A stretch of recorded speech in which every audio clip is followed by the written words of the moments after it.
Apakabar! Mike here. So in today's video, I'm going to try and figure out which is better, surfing or kite surfing.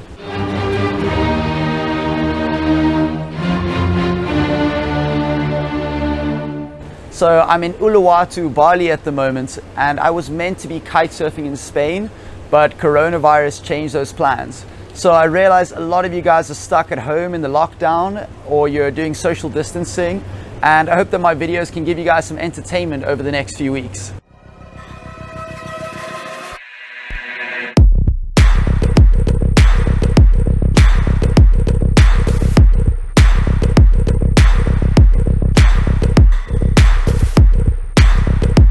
So I'm a big air kite surfer and quite an average surfer. Occasionally I'm lucky enough to get barreled or do a half decent turn. And I haven't really been surfing much in the past 2 years because I've been focusing really hard on my big air kite surfing. Surfing has more quiet time. When you're chilling out there at the back line, you have time to be alone with your thoughts and be at one with nature. Whereas kiting is more like a constant rush. A kiting session is filled with lots of constant stoke because you're able to go out there and do hundreds of tricks whenever you like.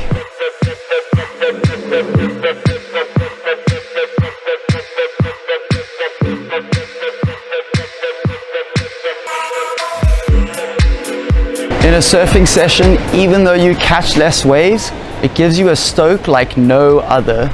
When Mother Nature makes water move for a few seconds and you're there to meet with her and dance with her, it's really something special. Getting barreled is the most exhilarating and beautiful thing I've ever experienced. This is why surfers travel for several days from all corners of the world to surf waves like Donkey Bay in Namibia, just to catch a couple waves for 2 or 3 days, maybe amounting to a few minutes of riding time and a few seconds of barrel time.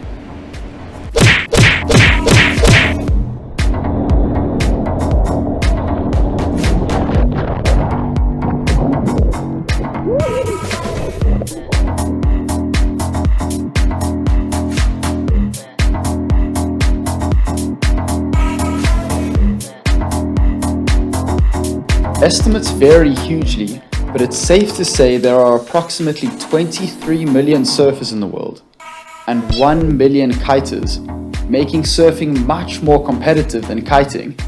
At this point in kiting, it's definitely easier to make a career out of it, but it's getting more difficult as the sport grows and more young, talented shredders are coming up.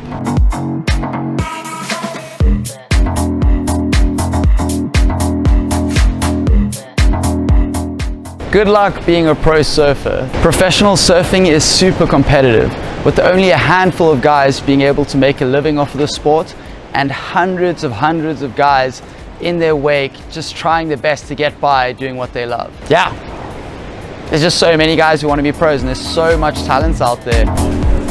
If you're enjoying this video, then please take a second to subscribe somewhere over here. Kite surfing is pretty easy to learn. As almost any kite school will tell you, you can be up and riding within just a few days. Surfing, on the other hand, is the hardest sport that I have ever tried. Do you still care?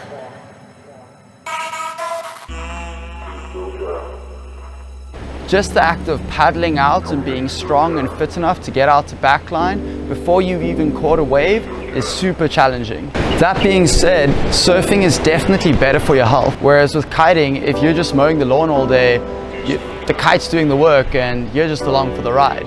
It typically takes at least 3 months to learn to surf. Actually, I think it takes more like 2 or 3 years. And some people can surf their whole lives and never get barreled. With kiting, you can be doing pretty sick jumps after just a few sessions, and after 2 years, it's really not uncommon for people to be jumping anywhere from 10 to 20 meters. Show me any sport where after 3 or 4 years, people can be jumping 20 meters and covering distances of 50 to 100 meters. That is fucking awesome. Tell me that you still care. With surfing, when you paddle out there, sometimes there's a bit of an ego and a shitty vibe in the water. Yeah, cunt, I'm going for it. Get him a fucking way. Oh, fucking paddle. Oh, you can't get it. Oh, yeah, all 4 of us gonna get him, mate. Oh, fucking no one gets it. You fucking drop in on me, I'll fucking drop you.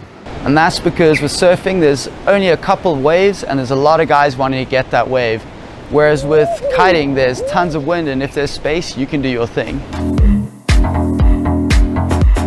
So kiting typically costs a couple $1,000s, I'd say at least $1,500 just to get started, to get your lessons and get your equipment. But with surfing, you can be getting out there for like $400, $500. Alright guys, so I've been here for the past 2 weeks and I've gotten quite a few sessions in, and last night I finally got the 6th session in where I got a beautiful barrel and I got to ride it for a while. I didn't come out and I had a couple good turns in the session. So now I feel like I've had the best of surfing and the best of kiting recently, and I can accurately compare them, and I gotta say that for me, kite surfing wins. Because pretty much every time I go out for a session, whether I'm on my 30.5 and doing old school, or I'm on my 7 meter doing fat loops, I'm pretty much always leaving the water super stoked and getting that reward. Whereas with surfing, you just got to put in so much work and you don't always get the reward. My next how-to video for the kite surfers out there is going to be on how to preload pop and how it works. So the preload pop is this little jump we do right before we do a massive jump, and it's such a useful weapon for getting a shit ton of height. And yeah, I'm going to explain exactly how it works and how you can do it.